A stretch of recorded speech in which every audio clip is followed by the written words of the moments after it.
साहित्य सरिता में मैं बबीता जायसवाल आप सभी का हार्दिक स्वागत करती हूँ। आज मैं आपके सामने हिंदी के प्रसिद्ध साहित्यकार निर्मल वर्मा की कहानी परिंदे का अगला भाग लेकर प्रस्तुत हूँ। तो आइए करते हैं इस कहानी का पाठ। लतिका को करीमुद्दीन की बात याद हो गई। रात भर ह्यूबर्ट को खांसी का दौरा पड़ा था। कल जाने के लिए कह रहे थे। लतिका ने सिर टेढ़ा करके ह्यूबर्ट के चेहरे की एक झलक पाने की विफल चेष्टा की। इतने पीछे से कुछ भी देख पाना असंभव था। पियानो पर झुका हुआ केवल ह्यूबर्ट का सिर दिखाई देता था। लीड काइंडली नाइट, संगीत के सुर मानो एक ऊंची पहाड़ी पर चढ़कर हाँफते हुई सांसों को आकाश की आबाद शून्यता में बिखेरते हुए नीचे उतर रहे हैं। बारिश की मुलायम धूप चैपल के लंबे चौकोर शीशों पर झिलमिला रही है, जिसकी एक महीन चमकीली रेखा ईसा मसीह की प्रतिमा पर तिरछी होकर गिर रही है। मोमबत्तियों का धुआं धूप में नीली सी लकीर खींचता हुआ हवा में तिरने लगा है। पियानो के क्षणिक पोज में लतिका को पत्तों का परिचित मरमर कहीं दूर अनजानी दिशा से आता हुआ सुनाई दे जाता है। एक क्षण के लिए एक भ्रम हुआ कि चैपल का फीका सा अंधेरा उस छोटे से प्रेयर हॉल में चारों कोनों में सिमटता हुआ उसके आसपास घेर आया है, मानो कोई उसकी आंखों पर पट्टी बांधकर उसे यहाँ तक ले आया हो और अचानक उसकी आंखें खोल दी हों। उसे लगा कि जैसे मोमबत्तियों के धूमिल आलोक में कुछ भी ठोस वास्तविक न रहा हो। चैपल की छत, दीवारें, डेस्क पर रखा हुआ डॉक्टर का सुगढ़ सुडोल हाथ और पियानो के सुर अतीत की धुंध को भेदते हुए स्वयं उस धुंध का भाग बनते जा रहे हों। एक पगली सी स्मृति, एक उद्भ्रांत भावना चैपल के शीशों के परे पहाड़ी सूखी हवा, हवा में झुकी हुई विपिंग विल्लोज की कांपती टहनियां, पैरों तले चीड़ के पत्तों की धीमी सी चिर परिचित खड़खड़। वहीं पर गिरीश एक हाथ में मिलिट्री का खाकी हैट लिए खड़ा है।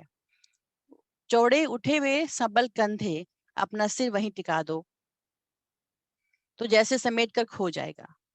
चार्ल्स बॉयर ये नाम उसने रखा था। वह झेप कर हंसने लगा। तुम्हें आर्मी में किसने चुन लिया? मेजर बन गए हो, लेकिन लड़कियों से भी गए बीते हो। जरा जरा सी बात पर चेहरा लाल हो जाता है। यह सब वह कहती नहीं, सिर्फ सोचती भर थी। सोचा था कभी कहूंगी, कभी नहीं आया। बुरुस का लाल फूल लाए हो ना? झूठे। खाकी कमीज के जिस जेब पर बैज चिपके थे उसमें से मुसा हुआ बुरुस का फूल निकल आया। छी, सारा मुरझा गया है। अभी खिला कहाँ है? हाउ क्लॉन्जी। उसके बालों में गिरीश का हाथ उलझ रहा है, फूल कहीं टिक नहीं पाता। फिर उसे क्लिप के नीचे फंसाकर उसने कहा, देखो। वह मुड़ी और इससे पहले कि वह कुछ कह पाती, गिरीश ने अपना मिलिट्री का हैट धप से उसके सिर पर रख दिया। वह मंत्रमुग्ध सी वैसे ही खड़ी रही। उसके सिर पर गिरीश का हैट है, माथे पर छोटी सी बिंदी है, बिंदी पर उड़ते हुए बाल हैं। गिरीश ने उस बिंदी को अपने होठों से छुआ। उसने उसके नंगे सिर को अपने दोनों हाथों में समेट लिया। लतिका। गिरीश ने चिढ़ाते हुए कहा, मैन ईटर ऑफ कुमाऊं। उसका नाम गिरीश ने उसे चिढ़ाने के लिए रखा था। वह हंसने लगी। लतिका, सुनो। गिरीश का स्वर कैसा हो गया था ना? मैं कुछ भी नहीं सुन रही थी। लतिका, मैं कुछ महीनों में वापस लौट आऊंगा ना? मैं कुछ भी नहीं सुन रही थी, किंतु वह सुन रही थी। वह नहीं जो गिरीश कह रहा था, किंतु वह जो नहीं कहा जा रहा था, उसके बाद भी कभी नहीं कहा गया। Lead kindly light. लड़कियों का स्वर पियानो के सुरों में डूबा हुआ गिर रहा है, उठ रहा है। ह्यूबर्ट ने सिर मोड़कर लतिका को निर्निमेष भर देखा। आंखें मूंद ध्यान मग्ना प्रस्तर मूर्ति सी वह स्थिर निश्चल खड़ी थी। क्या यह भाव उसके लिए है? क्या लतिका ने ऐसे क्षणों में उसे अपना साथी बनाया है? ह्यूबर्ट ने एक गहरी सांस ली और उस सांस में ढेर सी थकान उमड़ आई। देखो मिस वुड कुर्सी पर बैठे बैठे सो रही हैं। डॉक्टर होठों में ही फुसफुसाया। यह डॉक्टर का पुराना मजाक था कि मिस वुड प्रार्थना करने के बहाने आंखें मूंदे हुए नींद की झपकियां लेती हैं। फादर एलमंड ने कुर्सी पर फैले अपने गाउन को समेट लिया। और प्रेयर बुक बंद करके मिस वुड के कानों में कुछ कहा। पियानो का स्वर क्रमशः मंद पड़ने लगा। ह्यूबर्ट की उंगलियां ढीली पड़ने लगी। सर्विस के समाप्त होने से पूर्व मिस वुड ने ऑर्डर पढ़कर सुनाया। बारिश होने की आशंका से आज के कार्यक्रम में कुछ आवश्यक परिवर्तन करने पड़े थे। पिकनिक के लिए झूला देवी के मंदिर जाना संभव नहीं हो सकेगा, इसलिए स्कूल से कुछ दूर मिडोज में ये सब लड़कियां नाश्ते के बाद जमा होंगी। सब लड़कियों को दोपहर का लंच हॉस्टल किचन से ही ले जाना होगा। केवल शाम की चाय मीडोज में बनेगी। पहाड़ों की बारिश का क्या भरोसा। कुछ देर पहले धुआंधार बादल गरज रहे थे। सारा शहर पानी में भीगा ठिठुर रहा था। अब धूप में नहाता नीला आकाश धुंध की ओर से बाहर निकलता हुआ फैल रहा है। लतिका ने चैपल से बाहर आते हुए देखा। वीपिंग बिलोज की भीगी शाखाओं से धूप में आग चमकती हुई बारिश की बूंदें टपक रही थी। लड़कियां चैपल से बाहर आकर निकलकर छोटे छोटे गुच्छे बनाकर कॉरिडोर में जमा हो गई थी। नाश्ते के लिए अभी पौन घंटा पड़ा था और उनमें से अभी कोई भी लड़की हॉस्टल जाने के लिए इच्छुक नहीं थी। छुट्टियां अभी शुरू नहीं हुई थी, किंतु शायद इसलिए वे इन चंद बचे खुचे क्षणों में अनुशासन के भीतर भी मुक्त होने का भरपूर आनंद उठा लेना चाहती थी। मिस वुड को लड़कियों का यह गुल गपाड़ा अखरा, किंतु फादर एलमंड के सामने वह उन्हें डांट फटकार नहीं सकी। अपनी झुंझलाहट दबाकर वह मुस्कुराते हुए बोली, कल सब चली जाएंगी, सारा स्कूल वीरान हो जाएगा। फादर एलमंड का लंबा ओजपूर्ण चेहरा चैपल की घुटी हुई गरमाई से लाल हो उठा। कॉरिडोर के जंगले पर अपनी छड़ी लटकाकर वे बोले, छुट्टियों में पीछे हॉस्टल में कौन रहेगा। पिछले 2-3 सालों से मिस लतिका ही रह रही हैं और डॉक्टर मुखर्जी छुट्टियों में कहीं नहीं जाते। डॉक्टर तो सर्दी गर्मी यही रहते हैं। मिस वुड ने विस्मय से फादर की ओर देखा। वह समझ नहीं सकी कि फादर ने डॉक्टर का प्रसंग क्यों छेड़ दिया। डॉक्टर मुखर्जी छुट्टियों में कहीं नहीं जाते। 2 महीने की छुट्टियों में बर्मा जाना काफी कठिन है फादर। मिस वुड हंसने लगी। मिस वुड, पता नहीं आप क्या सोचती हैं। मुझे तो मिस लतिका का हॉस्टल में अकेले रहना कुछ समझ नहीं आता। लेकिन फादर, मिस वुड ने कहा, यह तो कॉन्वेंट स्कूल का नियम है कि कोई भी टीचर छुट्टियों में अपने खर्चे पर हॉस्टल में रह सकते हैं। मैं फिलहाल स्कूल के नियमों की बात नहीं कर रहा। मिस लतिका डॉक्टर के संग यहाँ अकेली ही रह जाएंगी। और सच पूछिए मिस वुड, डॉक्टर के बारे में मेरी राय बहुत अच्छी नहीं है। फादर, आप कैसी बातें कर रहे हैं। मिस लतिका बच्चा थोड़ी ही है। मिस वुड को ऐसी आशा नहीं थी कि फादर एलमंड अपने दिल में ऐसी दकियानूसी भावना को स्थान देंगे। फादर एलमंड कुछ हतप्रभ से हो गए। बात पलटते हुए बोले, मिस वुड, मेरा मतलब यह नहीं था। आप तो जानती हैं कि मिस लतिका और उस मिलिट्री ऑफिसर को लेकर एक अच्छा खासा स्कैंडल बन गया था। स्कूल की बदनामी होने में क्या देर लगती है। वह बेचारा तो अब नहीं रहा। मैं उसे जानती थी फादर। उसकी आत्मा को शांति दे। मिस वुड ने धीरे से अपनी बाहों से क्रॉस किया। फादर एलमंड को मिस वुड की मूर्खता पर इतना अधिक क्षोभ हुआ कि उनसे आगे और कुछ नहीं बोला गया। डॉक्टर मुखर्जी से उनकी कभी नहीं पटती थी, इसलिए मिस वुड की आंखों में वह डॉक्टर को नीचा दिखाना चाहते थे। किंतु मिस वुड लतिका का रोना ले बैठी। आगे बात बढ़ाना व्यर्थ था। उन्होंने छड़ी को जंगले से उठाया और ऊपर साफ खुले आकाश को देखते हुए बोले, प्रोग्राम आपने यूं ही बदला मिस वुड। अब क्या बारिश होगी। ह्यूबर्ट जब चैपल से बाहर निकला तो उसकी आंखें चकाचौंध सी हो गईं। उसे लगा जैसे किसी ने अचानक ढेर सी चमकीली उबलती हुई रोशनी मुट्ठी में भरकर उसकी आंखों में झोंक दी हो। पियानो के संगीत के सुर रुई के छुई मुई रेशों की भांति अब तक उसके मस्तिष्क की थकी मांदी नसों पर फड़फड़ा रहे थे। वह काफी थक गया था। पियानो बजाने से उसके फेफड़ों पर हमेशा भारी दबाव पड़ता था। दिल की धड़कन तेज हो जाया करती थी। उसे लगता था कि संगीत के एक नोट को दूसरे नोट में उतारने के प्रयत्न में वह एक अंधेरी खाई पार कर रहा हो। आज चैपल में मैंने जो महसूस किया वह कितना रहस्यमय, कितना विचित्र था, ह्यूबर्ट ने सोचा। मुझे लगा पियानो का हर नोट चिरंतन खामोशी की अंधेरी खो से निकलकर बाहर फैली नीली धुंध को काटता तराशता हुआ एक भूला सा अर्थ खींच देता है। गिरता हुआ हर पोज एक छोटी सी मौत है। मानो घने छायादार वृक्षों की कांपती छायाओं में से कोई पगडंडी गुम हो गई हो। एक छोटी सी मौत जो आने वाले सुरों को अपनी बची खुची गूंजों की सांसें समर्पित कर जाती है, जो मर जाती है किंतु मिट नहीं पाती, इसलिए मरकर भी जीवित है, दूसरे सुरों में लय हो जाती है। डॉक्टर, क्या मृत्यु ऐसे ही आती है? अगर मैं डॉक्टर से पूछूं तो वह हंसकर टाल देगा। मुझे लगता है वह पिछले कुछ दिनों से कोई बात छिपा रहा है। उसकी हंसी में जो सहानुभूति का भाव होता है वह मुझे अच्छा नहीं लगता। आज उसने मुझे स्पेशल सर्विस में आने से रोका था। कारण पूछने पर वह चुप रहा। कौन सी ऐसी बात है जिसे मुझसे कहने में डॉक्टर कतराता है? शायद मैं शक्की मिजाज होता जा रहा हूँ और बात कुछ भी नहीं है।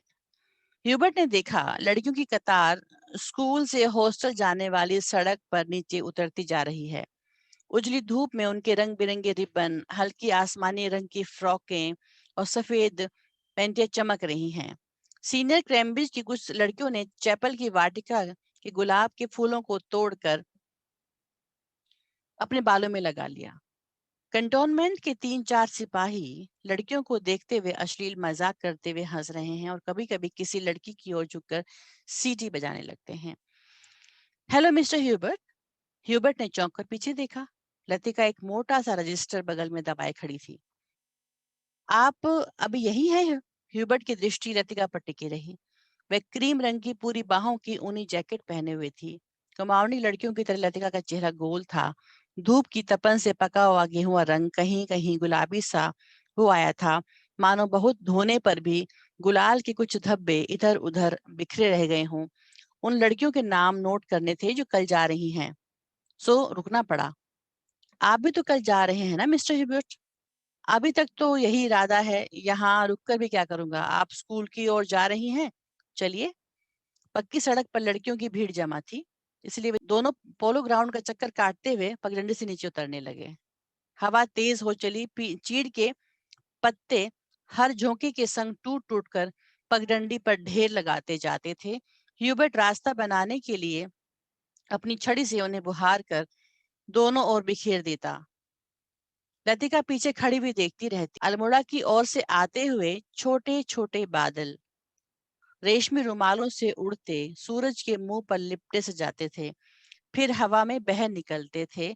इस खेल में धूप कभी मंद फीकी सी पड़ जाती थी, कभी अपना उजला आंचल खोलकर समूचे शहर को उसमें समेट लेती थी। लतिका तनिक आगे निकल गई। ह्यूबर्ट की सांस चढ़ गई थी और वह धीरे धीरे हांफता हुआ पीछे से आ रहा था।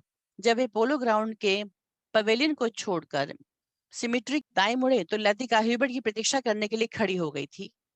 उसे याद आया, छुट्टियों के दिनों में जब कभी कमरे में अकेले बैठे बैठे उसका मन ऊब जाया करता था, तो वह अक्सर टहलते हुए सिमिट्री तक चली जाती थी। उससे सटी पहाड़ी पर चढ़कर वह बर्फ में ढके देवदार वृक्षों को देखा करती थी, जिनकी झुकी हुई शाखाओं से रुई के गोलों सी बर्फ नीचे गिरा करती थी। नीचे बाजार जाने वाली सड़क पर बच्चे स्लेज पर फिसला करते थे। वह खड़ी खड़ी बर्फ में छिपी हुई उस सड़क का अनुमान लगाया करती थी जो फादर एलमंड के घर से गुजरती हुई मिलिट्री अस्पताल और डाकघर से होकर चर्च की सीढ़ियों तक जाकर गुम हो जाती थी। जो मनोरंजन एक दुर्गम पहेली को सुलझाने में होता है, वही लतिका को बर्फ में खोए रास्तों को खोज निकालने में होता था। आप बहुत तेज चलती हैं मिस लतिका। थकान से ह्यूबर्ट का चेहरा कुम्हला गया था। माथे पर पसीने की बूंदें छलक आई थी। कल रात आपकी तबीयत कुछ खराब हो गई थी। आपने कैसे जाना? क्या मैं अस्वस्थ दिख रहा हूँ? ह्यूबर्ट के स्वर में हल्की सी खींच का आभास था। सब लोग मेरी सेहत को लेकर बात क्यों करते हैं? उसने सोचा। नहीं, मुझे तो पता भी नहीं चलता। वह तो सुबह करीमुद्दीन ने बातों ही बातों में जिक्र किया। लतिका कुछ अप्रतिभ सी हो गई। कोई खास बात नहीं। वही पुराना दर्द शुरू हो गया था। अब बिल्कुल ठीक है। अपने कथन की पुष्टि के लिए ह्यूबर्ट छाती सीधी करके तेज कदम बढ़ाने लगा। डॉक्टर मुखर्जी को दिखलाया था? वह सुबह आए थे? उनकी बात कुछ समझ में नहीं आती।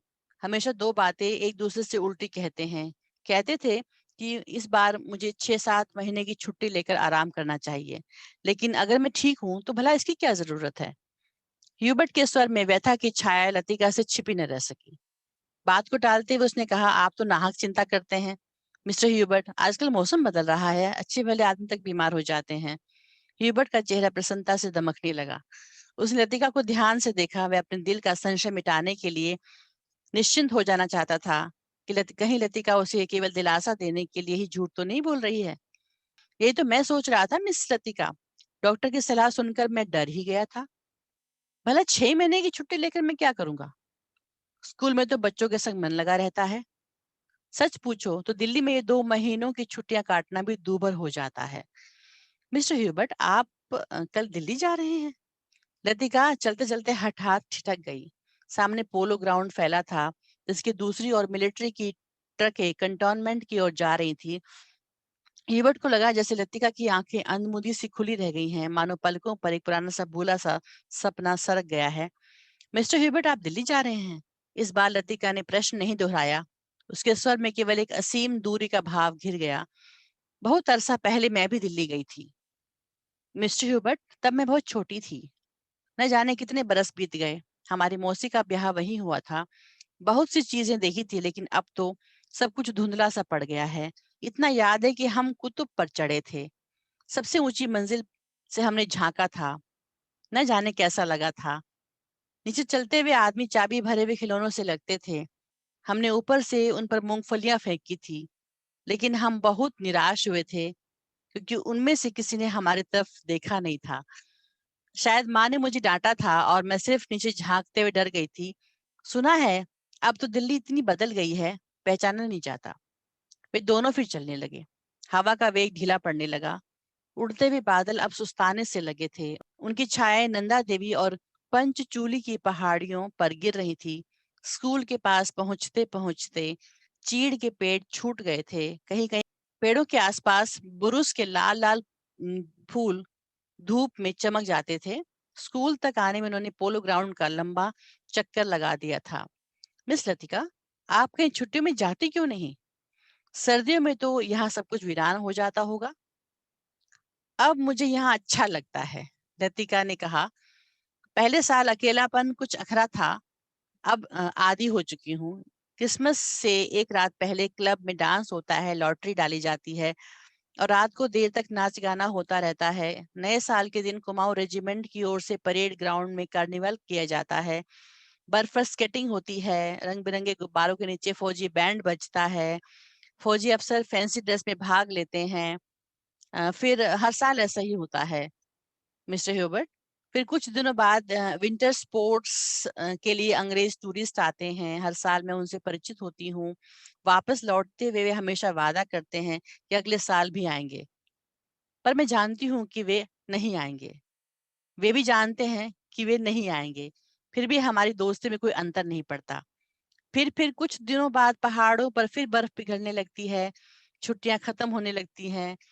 आप सब लोग अपने अपने घरों से वापस लौट आते हैं और मिस्टर ह्यूबर्ट पता ही नहीं चलता कि छुट्टियां कब शुरू हुई और कब खत्म हो गई। लतिका ने देखा कि ह्यूबर्ट उसकी ओर आतंकित भय दृष्टि से देख रहा है। वह सिर पिटाकर चुप हो गई। उसे लगा मानो वह इतनी देर से पागल सी अनर्गल प्रलाप कर रही थी। मुझे माफ करना मिस्टर ह्यूबर्ट, कभी कभी मैं बच्चों की तरह बातों में बहक जाती हूँ। मिस लतिका, ह्यूबर्ट ने धीरे से कहा।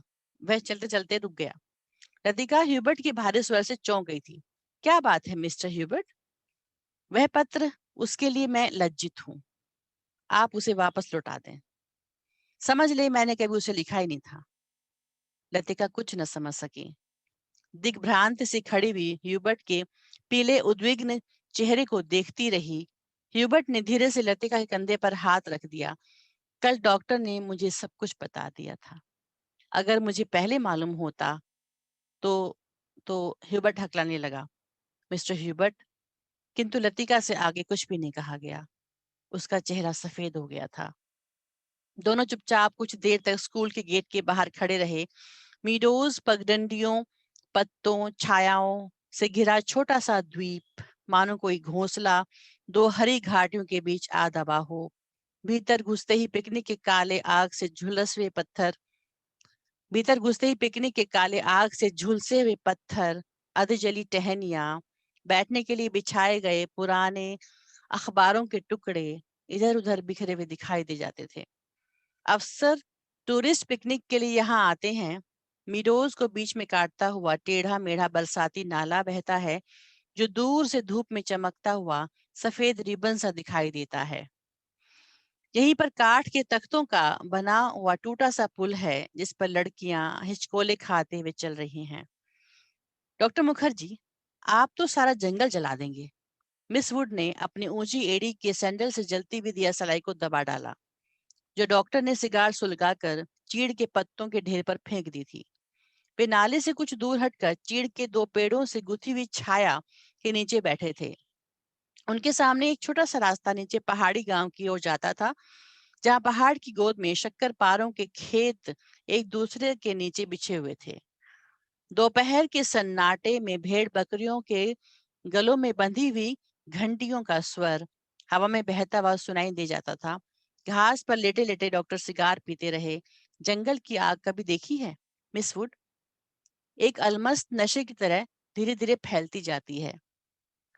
आपने कभी देखी है डॉक्टर? मिस वुड ने पूछा। मुझे तो बड़ा डर लगता है। बहुत साल पहले शहरों को जलते हुए देखा था। डॉक्टर लेटे हुए आकाश की ओर ताक रहे थे। एक एक मकान ताश के पत्तों की तरह गिरता जाता था। दुर्भाग्यवश ऐसे अवसर देखने में बहुत कम आते हैं। आपने कहाँ देखा डॉक्टर? लड़ाई के दिनों में अपने शहर रंगून को जलते हुए देखा था। मिस वुड की आत्मा को ठेस लगी, किंतु फिर भी उनकी उत्सुकता शांत नहीं हुई। आपका घर, क्या वह भी जल गया था? डॉक्टर कुछ देर चुपचाप लेटा रहा। हम उसे खाली छोड़कर चले गए थे। मालूम नहीं बाद में क्या हुआ। अपने व्यक्तिगत जीवन के संबंध में कुछ भी कहने में डॉक्टर को कठिनाई महसूस होती है। डॉक्टर, क्या आप कभी वापस बर्मा जाने की बात नहीं सोचते? डॉक्टर ने अंगड़ाई ली और करवट बदलकर औंधे मुंह लेट गए। उनकी आंखें मुंद गईं और माथे पर बालों की लटें झूल आईं। सोचने से क्या होता है मिस वुड? जब बर्मा में था, तब क्या कभी सोचा था कि यहाँ आकर उम्र काटनी पड़ेगी? लेकिन डॉक्टर, कुछ भी कह लो, अपने देश का सुख कहीं और नहीं मिलता। यहाँ तुम चाहे कितने वर्ष रह लो, अपने को हमेशा अजनबी ही पाओगे। डॉक्टर ने सिगार के धुएं को धीरे धीरे हवा में छोड़ दिया। दरअसल अजनबी तो मैं वहां भी समझा जाऊंगा, मिस वुड। इतने वर्षों बाद मुझे वहां कौन पहचानेगा? इस उम्र में नए सिरे से रिश्ते जोड़ना काफी सिरदर्द का काम है। कम से कम मेरे बस की बात नहीं है। लेकिन डॉक्टर, आप कब तक इस पहाड़ी कस्बे में पड़े रहेंगे? इसी देश में रहना है तो किसी बड़े शहर में जाके प्रैक्टिस शुरू कीजिए। प्रैक्टिस बढ़ाने के लिए कहाँ कहाँ भटकता फिरूंगा, मिस वुड? जहां रहो वही मरीज मिल जाते हैं। जहां आया था कुछ दिनों के लिए, फिर बहुत मुद्दत हो गई और टिका रहा। जब कभी जी उबेगा, कहीं चला जाऊंगा। जड़ें कहीं नहीं जमती तो पीछे भी कुछ नहीं छूट जाता। मुझे अपने बारे में कोई गलतफहमी नहीं, मिस वुड। मैं सुखी हूँ। मिस वुड ने डॉक्टर की बात पर विशेष ध्यान नहीं दिया। दिल में वह हमेशा डॉक्टर को उच्च श्रृंखल, लापरवाह और सन की समझती रही है, किंतु डॉक्टर के चरित्र में उनका विश्वास है। न जाने क्यों डॉक्टर ने जाने अनजाने में उसका कोई प्रमाण दिया हो, यह उन्हें याद नहीं पड़ता। मिस वुड ने एक ठंडी सांस भरी। वह हमेशा यह सोचती थी कि डॉक्टर इतना आलसी और लापरवाह ना होता तो अपनी योग्यता के बल पर काफी चमक सकता था। इसलिए उन्हें डॉक्टर पर क्रोध भी आता था और दुख भी होता था। मिस वुड ने अपने बैग से ऊन का गोला और सलाइयां निकाली। फिर उसके नीचे से अखबार में लिपटा हुआ चौड़ा कॉफी का डब्बा उठाया, जिसमें अंडों की सैंडविचें और हैमबर्गर दबे हुए थे। थर्मस से प्यालों में कॉफी उड़ेलते हुए मिस वुड ने कहा, डॉक्टर, कॉफी ठंडी हो रही है। डॉक्टर लेटे लेटे बुड़बुड़ाया। मिस वुड ने नीचे झुककर देखा। वह कोहनी पर सिर टिकाए सो रहा था। ऊपर का होंठ जरा सा फैलकर मुड़ गया था, मानो किसी से मजाक करने से पहले मुस्कुरा रहे हों। उनकी उंगलियों में दबा हुआ सिगार नीचे झुका हुआ लटक रहा था।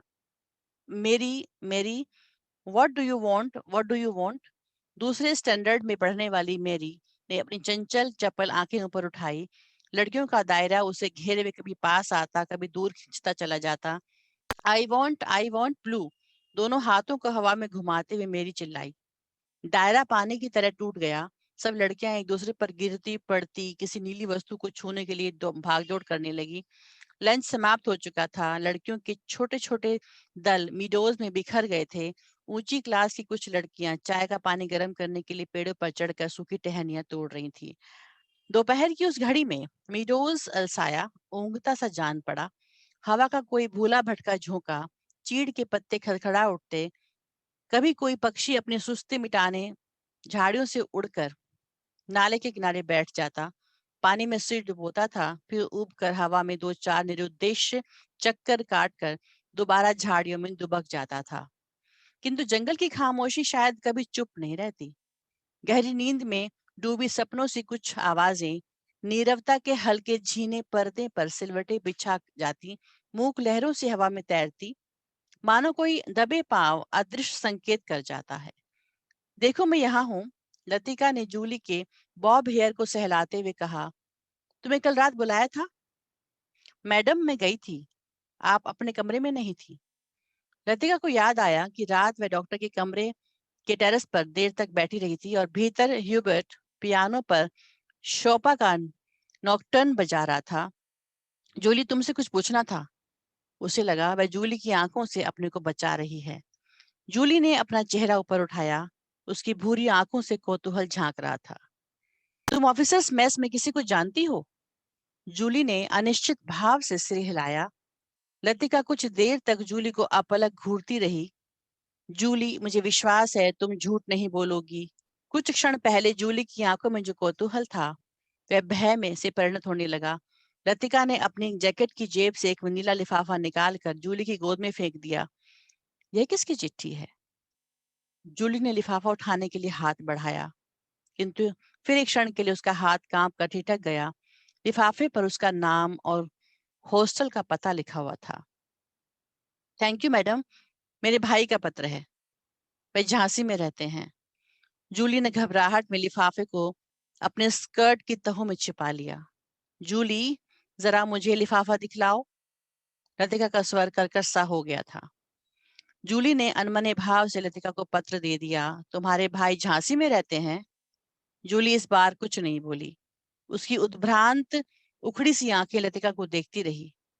यह क्या है? जूली का चेहरा सफेद फक पड़ गया। लिफाफे पर कुमाऊं रेजिमेंटल सेंटर की मुहर उसकी ओर घूर रही थी। कौन है यह? लतिका ने पूछा।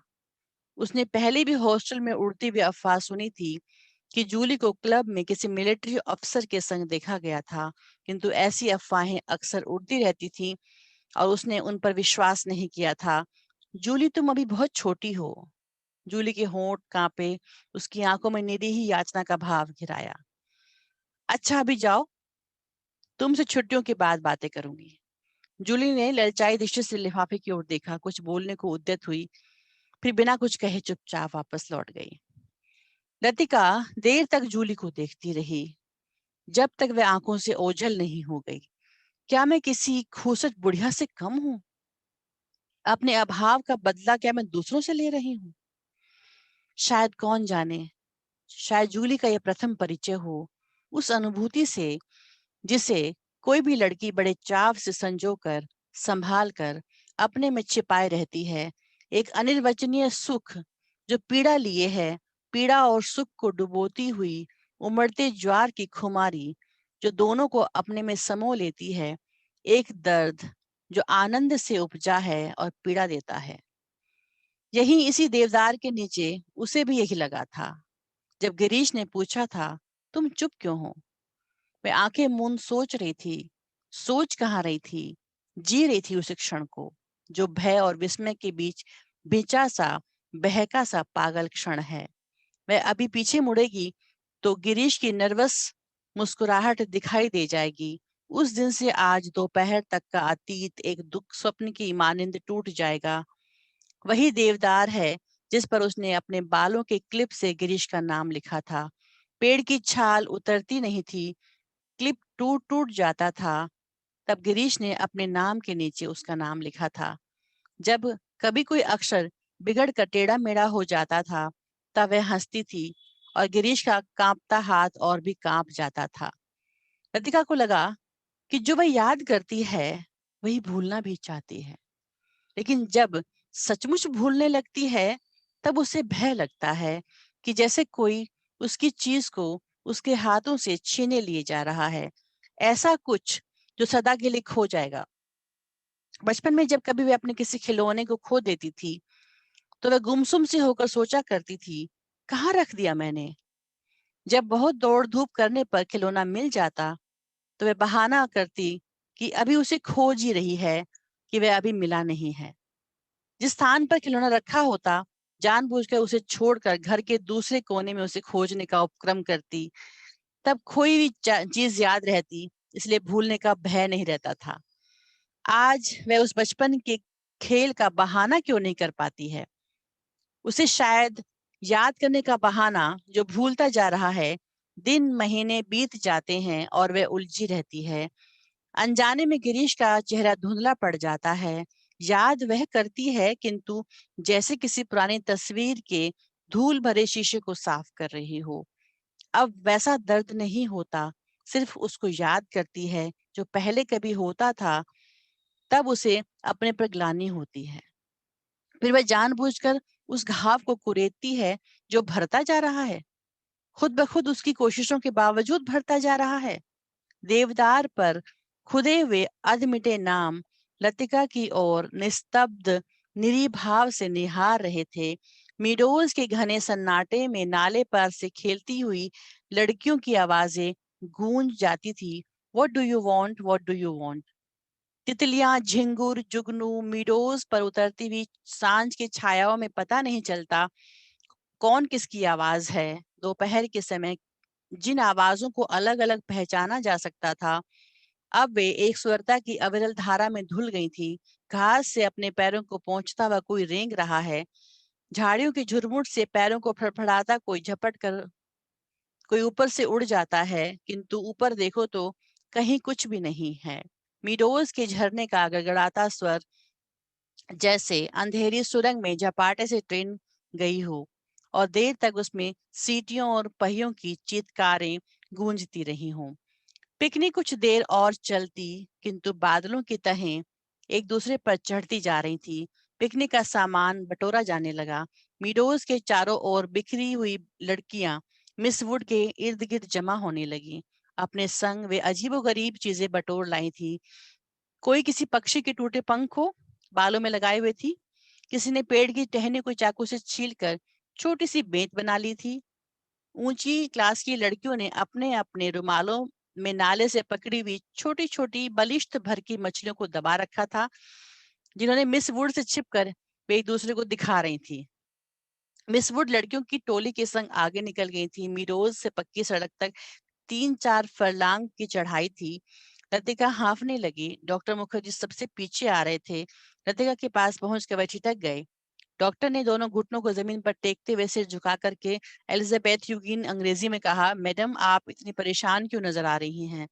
और डॉक्टर की नाटकीय मुद्रा को देखकर लतिका के होठों पर एक थकी सी ढीली ढीली सी मुस्कुराहट बिखर गई। प्यास के मारे गला सूख रहा है और ये चढ़ाई की खत्म होने को नहीं आती। डॉक्टर ने अपने कंधे पर लटकते हुए थर्मस को उतार कर लतिका के हाथों में देते हुए कहा, थोड़ी सी कॉफी बची है, शायद कुछ मदद कर सके। पिकनिक में तुम कहाँ रह गए डॉक्टर, कहीं दिखाई नहीं दिए। दोपहर भर सोता रहा मिस वुड के संग। मेरा मतलब मिस वुड पास बैठी थी। मुझे लगता है कि मिस वुड मुझसे मोहब्बत करती हैं। कोई मजाक करते समय डॉक्टर की आंखों के कोनों को चबाने लगता है। क्या कहती थी। लतिका ने थर्मस से कॉफी को मुंह में उड़ेल दिया। शायद कुछ कहती, लेकिन बदकिस्मती से बीच में ही मुझे नींद आ गई। मेरी जिंदगी के कुछ खूबसूरत प्रेम प्रसंग कमबख्त इस नींद के कारण अधूरे रह जाते हैं। और इस दौरान जब दोनों बातें कर रहे थे, उनके पीछे मीडोज और मोटर रोड के संग चढ़ती हुई चीड़ और बाज के वृक्षों की कतारें सांझ के घिरते अंधेरे में डूबने लगी। मानो प्रार्थना करते हुए उन्होंने चुपचाप अपने सिर नीचे झुका लिए हों। इन्हीं पेड़ों के ऊपर बादलों में गिरजे का क्रॉस उलझा पड़ा था। उसके नीचे पहाड़ों के ढलान पर बिछे खेत भागती हुई गिलहरियों से लग रहे थे, जो मानो किसी टोह में स्तब्ध ठिठक गई हों। डॉक्टर मिस्टर ह्यूबर्ट पिकनिक पर नहीं आए। डॉक्टर मुखर्जी टॉर्च जलाकर लतिका के आगे आगे चल रहे थे। मैंने उन्हें मना कर दिया था। किस लिए? अंधेरे में पैरों के नीचे दबे हुए पत्तों की चरमराहट के अतिरिक्त कुछ सुनाई नहीं देता था। डॉक्टर मुखर्जी ने धीरे से खांसा। पिछले कुछ दिनों से मुझे संदेह होता जा रहा है कि ह्यूबर्ट की छाती का दर्द शायद मामूली दर्द नहीं है। डॉक्टर थोड़ा सा हंसा, जैसे उसे अपनी यह गंभीरता अरुचिकर लग रही हो। डॉक्टर ने प्रतीक्षा की, शायद लतिका कुछ कहेगी, किंतु लतिका चुपचाप उसके पीछे चल रही थी। यह मेरा महज शक है, शायद मैं बिल्कुल गलत हूँ, किंतु यह बेहतर होगा कि वे अपने एक फेफड़े का एक्सरे करा ले। कम से कम कोई भ्रम तो नहीं रहेगा। आपने मिस्टर ह्यूबर्ट में इसके बारे में कुछ कहा है? अभी तक तो कुछ नहीं कहा। ह्यूबर्ट जरा सी बात पर चिंतित होता है, इसलिए कभी साहस नहीं हो पाता। डॉक्टर को लगा उसके पीछे आते हुए लतिका के पैरों का स्वर सहसा बंद हो गया। उन्होंने पीछे मुड़कर देखा। लतिका बीच सड़क पर अंधेरे में छाया से चुपचाप निश्चल खड़ी है। डॉक्टर लतिका का स्वर भराया हुआ था। क्या बात है मिस लतिका, आप रुक क्यों गई? डॉक्टर, क्या मिस्टर ह्यूबर्ट?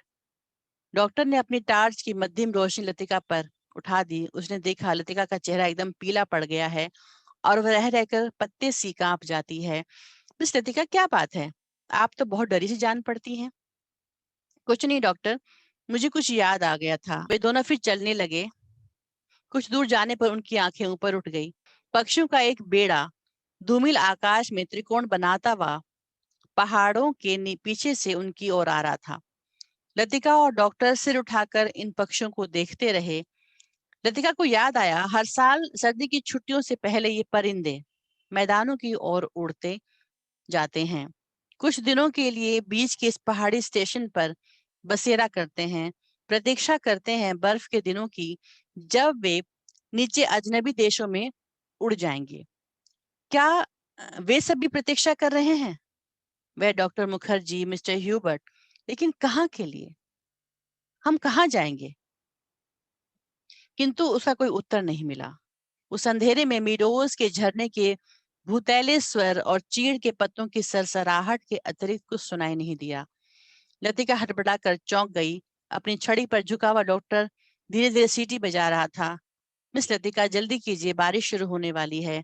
हॉस्टल पहुंचते पहुंचते बिजली चमकने लगी थी, किंतु उस रात बारिश देर तक नहीं हुई। बादल बरसने भी नहीं पाते थे कि हवा के थपेड़ों से धकेल दिए जाते थे।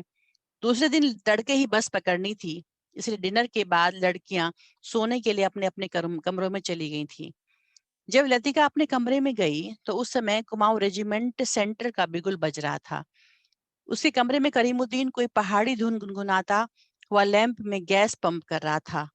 लतिका उन्हीं कपड़ों में तकिए को दोहरा करके लेट गई। करीमुद्दीन ने उड़ती हुई निगाह से लतिका को देखा और अपने काम में जुट गया। पिकनिक कैसे रही मेम साहब? तुम क्यों नहीं आए? सब लड़कियां तुम्हें पूछ रही थी। लतिका को लगा कि दिन भर की थकान धीरे धीरे उसके शरीर की पसलियों पर चिपटती जा रही है। अनायास उसकी आंखें नींद की बोझ से झपकने लगी। मैं चला आता तो ह्यूबर्ट साहब की तीमारदारी कौन करता? दिन भर उनके बिस्तर से सटा हुआ बैठा रहा और अब वह गायब हो गए हैं। करीमुद्दीन ने कंधे पर लटकते हुए मैले कुचैले तौलिए को उतारा और लैंप के शीशों की गर्द पहुंचने लगा। लतिका की अधमुंदी आंखें खुल गई। क्या ह्यूबर्ट साहब अपने कमरे में नहीं है? खुदा जाने इस हालत में कहाँ भटक रहे हैं। पानी गर्म करने कुछ देर के लिए बाहर गया था, वापस आने पर देखता हूँ कि कमरा खाली पड़ा है। करीमुद्दीन बड़बड़ाता हुआ बाहर चला गया। लतिका ने लेटे लेटे पलंग के नीचे चप्पलों को पैरों से उतार दिया। ह्यूबर्ट इतनी रात कहाँ गए? किंतु लतिका की आंखें फिर झपक गईं। दिन भर की थकान ने सब परेशानियों प्रश्नों पर कुंजी लगा दी थी। मानो दिन भर आंख मिचौने खेलते हुए उसने अपने कमरे में दैया को छू लिया था। वह असुरक्षित थी। कमरे की चार दीवारी के भीतर उसे कोई नहीं पकड़ सकता। दिन के उजाले में वह गवाह थी, मुजरिम थी। हर चीज का उसे तकाजा था। अब इस अकेलेपन में कोई गिला नहीं, उलाहना नहीं, सब खींचतान खत्म हो गई है। जो अपना है बिल्कुल अपना सा हो गया है, जो अपना नहीं है उसका दुख नहीं, अपनाने की फुर्सत नहीं। लतिका ने दीवार की ओर मुंह घुमा लिया। लैंप के फीके आलोक में हवा के कांपते पर्दों की छायाएं हिल रही थी। बिजली कड़कने से खिड़कियों कि शीशे चमक चमक जाते थे, दरवाजे चटकने लगते थे जैसे कोई बाहर से धीमे-धीमे खटखटा रहा हो। कॉरिडोर से अपने-अपने कमरों में जाती हुई लड़कियों की हँसी, बातों के कुछ शब्द, फिर सब कुछ शांत हो गया। किंतु फिर भी देर तक कच्ची नींद में वह लैंप का धीमा-सा सी स्वर सुनती रही। कब वह स्वर भी मौन का भाग बनकर मूक हो गया, उसे पता ही नहीं चला। कुछ देर बाद उसको लगा सीढ़ियों से कुछ दबी आवाजें ऊपर आ रही हैं। बीच-बीच में कोई चिल्ला उठता है। फिर सहसा आवाजें धीमी पड़ जाती हैं। मिस लतिका, ज़रा अपना लैंप ले आइए। कॉरिडोर के जीने से डॉक्टर मुखर्जी की आवाज़ आई थी।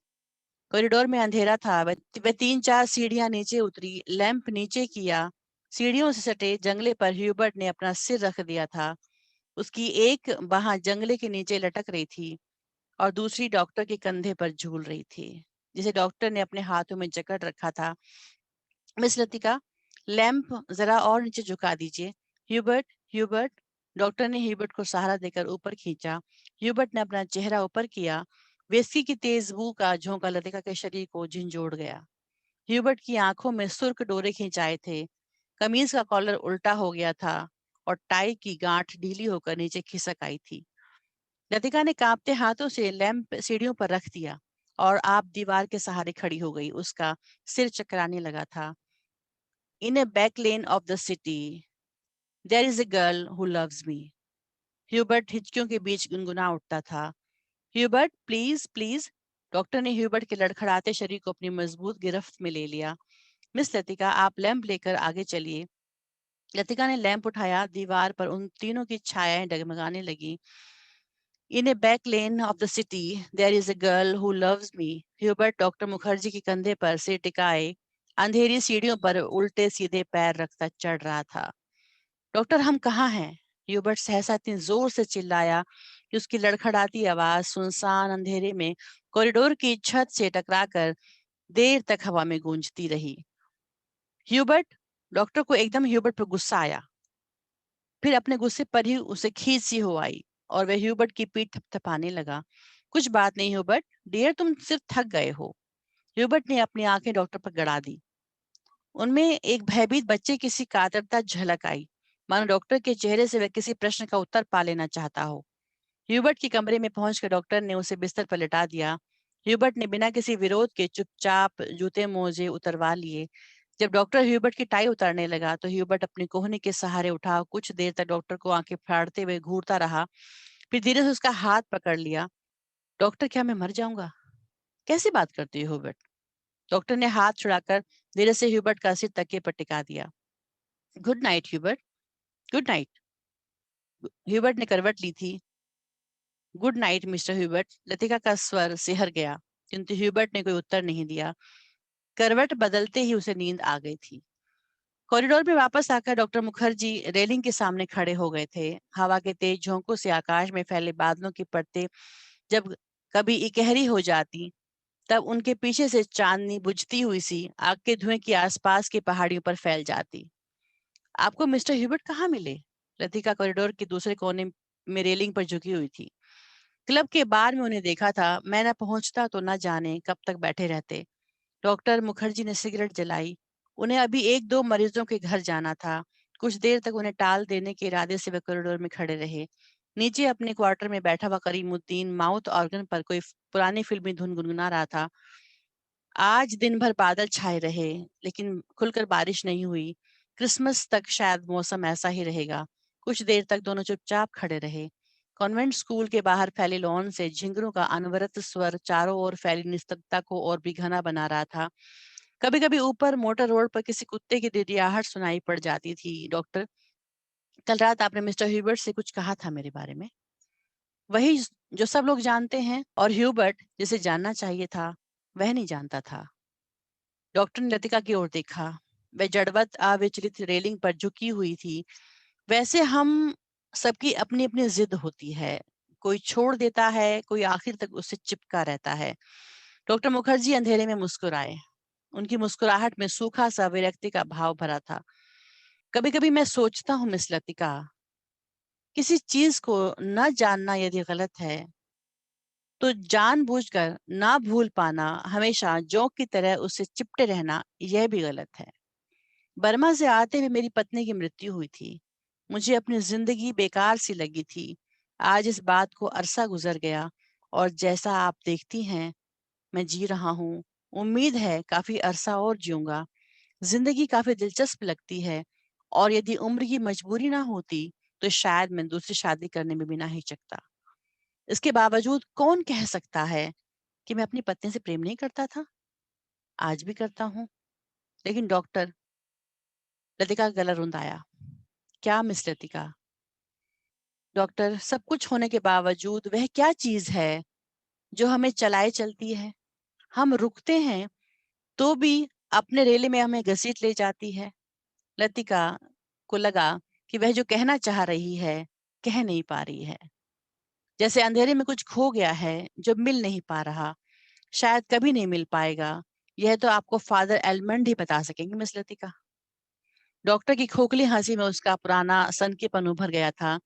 अच्छा, चलता हूँ मिस लतिका, मुझे काफी देर हो गई है। डॉक्टर ने दिया सलाई जला के घड़ी को देखा। Good night miss Latika. Good night doctor.